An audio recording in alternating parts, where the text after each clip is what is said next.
Hello friends, welcome back my channel unveil life. तो मेरा सबसे पहले क्वेश्चन है आप लोगों से, क्या तुम लोग सिर्फ अमीर की तरह दिखना चाहते हो या सच में अमीर बनना चाहते हो? क्या तुम लोग उस चीज़ के राइट पाथ पे हो या नहीं हो? क्या तुम लोग सिर्फ फेमस होना चाहते हो? तुम लोग अपने आप से ये क्वेश्चन पूछो कि क्या तुम्हारा रोड मैप तैयार है आगे के 5 साल, आगे के 10 साल का, कि आगे करना क्या है? और क्या तुम्हारे पास वो जो स्किल्स हैं उनको तुम राइट पोजीशन पे फिट करके और उससे मनी जनरेट कर पा रहे हो या नहीं, या तुमने अपने टैलेंट को बस दबा के रखा हुआ है? देखो, अमीर कौन नहीं बनना चाहता? अमीर सब लोग बनना चाहते हैं। तो अमीरों वाला माइंडसेट भी होना ज़रूरी है उसके लिए। वो माइंडसेट लाने के लिए हम लोगों को लायबिलिटी से हट के एसेट पे काम करना पड़ेगा। ये सारे क्वेश्चंस के आंसर्स हमेशा हमें उस मोड़ पे ले जाके खड़ा करेंगे कि आखिर अपने पास एसेट एसेट कितने हैं और कितना वेल्थ हम लोगों ने अभी तक जनरेट किया है। ये सारे क्वेश्चंस हम लोगों को वहाँ पे पुट करने हैं जहाँ पे, जैसे कि मेरा क्वेश्चन था एक कि क्या तुम सही रोड मैप फॉलो कर रहे हो?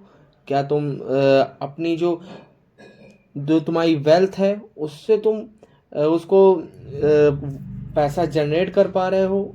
वो तुम्हारे पास स्किल है, उससे तो तुम अपने आप को इम्प्रूव करके उससे तो तुम अपनी उसको स्किल्स पे लगा पा रहे हो जो अभी तुम्हारे पास मनी है।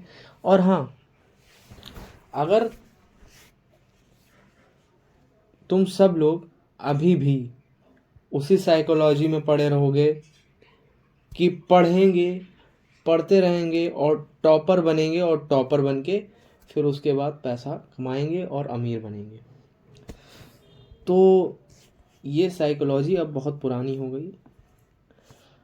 हाँ, कुछ लोग हैं जो लोग टॉपर बनते हैं, टॉपर बन के फिर अच्छे अच्छे जगह पे क्रैक करके, कैट क्रैक करके आईएम में चले जाते हैं, जी मैट क्रैक करके हार्वर्ड यूनिवर्सिटी में पढ़ने चले जाते हैं। फिर वहाँ से फिर बाहर जाके वहाँ से उनको लाखों अरबों में लाखों करोड़ों में उनके पैकेज लगते हैं। फिर उसके बाद बट वो करते हैं क्या हैं, वो जाके आखिर में जॉब ही करते हैं, ना कि वो लोग कोई बिजनेस करते हैं, ना कि वो लोग कोई स्टार्टअप करते हैं।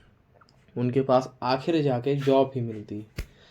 तो कभी कभार कुछ बैक बेंचर्स जो होते हैं उनका माइंडसेट ऐसा होता है, उनके पास ऐसे ऐसे आइडियाज़ होते हैं कि वो किसी से बोल नहीं पाते हैं, वो चुप रह जाते हैं। मगर उनके पास अगर वो उसको एक बार उनके पास पैसा आ जाए तो वो उसको अच्छी जगह पे इम्प्लीमेंट कर पाते हैं। तो उस पैसे को जनरेट करने के लिए हमारे पास होनी चाहिए स्किल्स।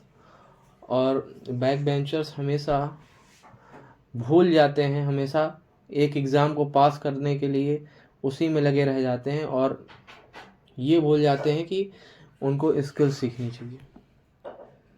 बस वो लोग ये सोचते हैं कि हम लोगों ने मेरे कोर्स ये ज्वाइन किया है, बीटेक, बीकॉम, एमबीए, बीबीए, इस टाइप के कोर्स ज्वाइन किए हैं, तो अब इसी में ही हमको कुछ अच्छा करना है, ना कि हमें अपना कोई स्किल्स इम्प्रूव करके और उसके दम पे अपना ही ब्रांड बनाना है। ब्रांड बनाना भूल जाते हैं। उन लोगों को मेन इस चीज़ पे फोकस करना चाहिए कि अभी उनके पास जो मनी है, जो भी चीज़ है, जो भी चीज़ वो कर रहे हैं उसका वो फुल यूटिलाइज कर पाएँ। जो भी चीज़ उनको बाहर से सीखने को मिलती है वो उनको सीखनी चाहिए। आजकल का यूथ डिस्ट्रैक्ट बहुत हो चुका है, बहुत सारे डिस्ट्रैक्शंस हैं, घर से, घर के, बाहर के और कॉलेजेस में और बाहर इंस्टाग्राम पे कुछ कुछ लोग वीडियो बनाना शुरू कर देते हैं और उस पे बनाते बनाते सोचते हैं कि आज मेरा इतने लाइक्स आए, आज उसने लाइक नहीं किया, आज उसने डिसलाइक कर दिया, और आज उसने ऐसा कमेंट कर दिया, आज उसने वैसा कमेंट कर दिया। वो लोग इसी में पड़े रह जाते हैं और वो कभी अपना खुद का ब्रांड नहीं बना पाते हैं। तो वो साइकोलॉजी हम लोगों को बदलनी पड़ेगी, उससे ही हम लोग इम्प्रूव करके मनी जनरेट कर पाएंगे। तो ये एक रोड मैप समझिए, या अपने आप को इम्प्रूव करने का कोशिश करिए। मेन चीज़ है कि एक कोई स्किल्स पकड़िए और उस पर जुड़ जाइए, और फिर उसमें आपको दिखाना है कि आगे आपकी लाइफ कैसे फर्स्ट स्टेज से सेकंड स्टेज पे बढ़ती है, फिर सेकंड से थर्ड स्टेज पे बढ़ती है। इसको आप मेज़र कर सकते हैं एक टू डू लिस्ट के यूनिट है। और एक अचीवमेंट का वो होता है जहाँ पे आप अचीवमेंट लिखें कि आज का ये टास्क हमारा पूरा हुआ, इससे आज हमने 1% इम्प्रूवमेंट किया अपनी लाइफ में, तो या अपनी स्किल्स में 1% इम्प्रूव किया। अगर डेली डेली 1% इम्प्रूव होगा तो 365 दिन बाद आपका 365% इम्प्रूव हो जाएगा।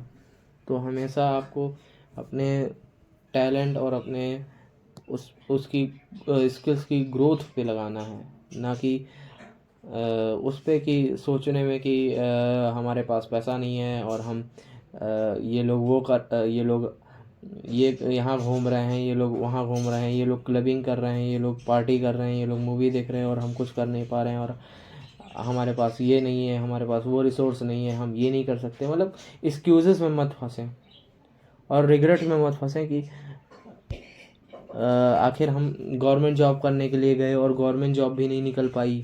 बहुत सारे लोग ऐसे ही सुसाइड कर लेते हैं।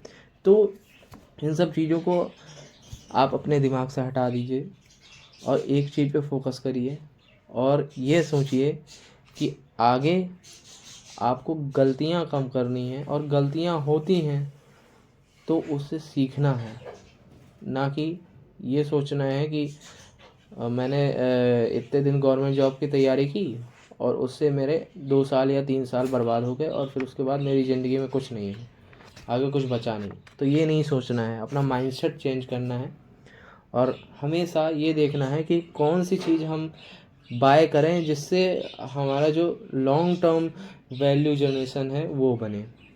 जैसे कि कोई किसी के पास स्किल्स हैं वीडियो एडिटिंग की, किसी के पास स्किल्स हैं मतलब किसी को गेम खेलने में मज़ा आता है तो वो गेमिंग में घुस जाए। वो गेमिंग में उसको अगर लैपटॉप लेना है और वो कंसोल क्या होता है, गेमिंग कंसोल होता है, वो लेना है, उसको गेमिंग में घुसना है और उसको उसमें फोड़ना है और उस पर उसको वीडियो बनाना है, उसमें उसको इन्फ्लुएंसर बनाना है। मगर ये है कि आपको किसी को देख के कॉपी नहीं करना है, जैसे कि कैरी मिनाटी और ये लोगों को देख के आपको कॉपी नहीं करना है। आपको बड़े बड़े लोगों को कॉपी नहीं करना है देख के, आपको हमेशा अपना ऑथेंटिक कंटेंट ही डिलीवर करना है ताकि वो सही ऑडियंस और आप तक पहुंच पाए। और कंटेंट की बात हुई कंटेंट क्रिएशन की, तो कंटेंट क्रिएशन तो एक कला है, वो तो अपने आप ही आ जाती है। तो कंटेंट क्रिएशन से अलावा अगर हम लोग हट के देखें तो कई सारे अपने फाइनेंस को मजबूत करने के लिए चीज़ें होती हैं। जैसे कि आप लोग जानते ही हैं म्यूचुअल फंड हो गया, और एफडी में तो इन्वेस्टमेंट अब इस समय ज़्यादा अच्छा नहीं है, पहले अच्छा था इन्वेस्टमेंट। हाँ, और हाँ, साइकोलॉजी आपको देखनी है तो साइकोलॉजी ये देखिए कि कुछ लोग होते हैं जो अपना देश छोड़ के चले जाते हैं, क्योंकि अभी यहाँ पे इंडिया में अगर आप 1 करोड़ भी आप कमा रहे हैं 1 महीने का, तो उसका भी आपको टैक्स लगेगा और उसका भी आपको 30% हट जाएगा। तो ये कुछ समस्याएं होती हैं, मगर बाहर जाने के लिए ये नहीं है कि आप को देना पड़ रहा है तो आप चले जाएंगे बाहर। और हाँ, बाहर नहीं जाना है, अपने को यहीं पे इम्प्रूव करना है। और बस अपने को चाहिए क्या, खाना पीना और लाइफ अच्छी हो बस। हाँ, कुछ लोग लग्जरी के पीछे भागते हैं, लग्जरी बस एक शो ऑफ है, उससे ज़्यादा और कुछ नहीं है। आप देखेंगे जो बड़े बड़े रिच पर्सन्स हुए हैं और बहुत अच्छे मतलब बहुत वेल्दी एंटरप्रेन्योर्स हुए हैं और जो भी हैं वो बड़े सिंपल रहते हैं और अपने आप को एक डिसेंट मैनर में प्रेजेंट करते हैं, ना कि छपरी बन जाते हैं, चैन लटका लेते हैं और गोल्ड की चैनें लटका लें और बढ़िया वो करें, शो ऑफ करें, कार में घूम रहे हैं बढ़िया एकदम लंबोर्गिनी में तो वो सब नहीं करते। भले हाँ उनके पास जो कुछ पावर्स होती हैं, उनके पास पैसे की पावर होती है, उन लोगों को पता होता है कि आखिर हमको करना क्या है। लास्ट में हमको अगर डाउनफॉल भी आया तो भी हम उभर सकते हैं। उनके पास उसके लिए भी रिस्क मैनेजमेंट के लिए भी उनके पास एक पाथवे बना हुआ था कि अगर इतना रिस्क हुआ, अगर दिवालिया भी वो लोग हो जाते हैं तो वो लोग उठ जाते हैं, क्योंकि उनका माइंडसेट चेंज होता है। वो लोग अलग माइंडसेट से सोचते हैं। वो लोग लोगों को जलाने की और लोगों को दबाने की और लोगों से ऊपर निकलने के बारे में नहीं सोचते हैं। वो लोग अपने आप से कंपटीशन करते हैं, अपने आप को इम्प्रूव करते हैं और वो इम्प्रूव करते करते उनके अंदर लीडरशिप स्किल्स आ जाती हैं। लीडरशिप स्किल्स सीखनी नहीं पड़ती हैं, ना कि उसके लिए कोई कोर्स करना पड़ता है। वो आप करेंगे, साथ साथ काम करेंगे तब आएंगी वो स्किल्स, ऐसे नहीं आएंगी। तो आप अगर कंटेंट क्रिएशन की लाइन में जाना चाहते हैं या आप फाइनेंस की लाइन में जाना चाहते हैं या आप छोटा छोटा ही अभी से ही अगर आप स्टार्ट करना चाहते हैं फाइनेंस की जर्नी में, तो एटलीस्ट SIP और म्यूचुअल फंड जो होते हैं उनमें इन्वेस्ट करना स्टार्ट करिए। छोटा छोटा अमाउंट स्टार्ट करिए कि जैसे आपने 30,000 रुपये लगा दिए और फिर इतने साल के 2 साल या 3 साल के लिए लगाए और फिर वो कितना इंटरेस्ट आएगा वो आप अपने हिसाब से देख लीजिए मैनेजर से पूछ के। और यही होता है कि आप ये देखिए कि आपको अभी से अगर आपके पास कुछ पैसा है, ये मान के चलिए अगर आप सैमसंग का S20 प्रो लेना चाहते हैं तो वो ना लेके 22 प्रो लेना, मतलब सैमसंग का जो अच्छा वो मोबाइल है या आईफोन का जो भी अच्छा मोबाइल है वो अगर आप लेना चाहते हैं तो आप एक बार देख लें कि आप वो अपने शौक के लिए ले रहे हैं। अगर आपके पास उतना पैसा है लेने के लिए तो अपने पेरेंट्स से जिद करके वो आप म्यूचुअल फंड या कहीं पे इन्वेस्ट कर दीजिए, जो कि लॉन्ग टर्म इन्वेस्टमेंट हो। ये नहीं कि शॉर्ट टर्म हो, आप स्टॉक में घुस गए, स्टॉक में लगा दिया आपने। लॉन्ग टर्म इन्वेस्टमेंट करिए, गोल्ड में इन्वेस्ट करिए, रियल इस्टेट में इन्वेस्ट करिए। आपके पास पैसा है तो रियल इस्टेट तो वैसे बहुत बड़ी बात हो गई क्योंकि उसमें बहुत ज़्यादा पैसा लगता है। चलिए फिर आज के लिए इतना ही, फिर मिलेंगे। सब्सक्राइब करिए और शेयर करिए अपने दोस्तों में जिनको प्रॉब्लम होती है, जिनको पता नहीं है कि आखिर लाइफ में करना क्या है, बस रैट रेस में दौड़ते रहते हैं। उनके लिए यह है एक टाइप की एडवाइस है मेरी। और आप इसी तरीके से आगे बढ़ते रहिए और बने रहिए हमारे साथ। ऐसे ही और भी लाइफ के जो ट्रुथ होते हैं, सच्चाई होती है, हम आपके सामने रखते रहेंगे। धन्यवाद, फिर मिलेंगे। Bye. Subscribe this channel unveil truth of life, unveil life. Signing of.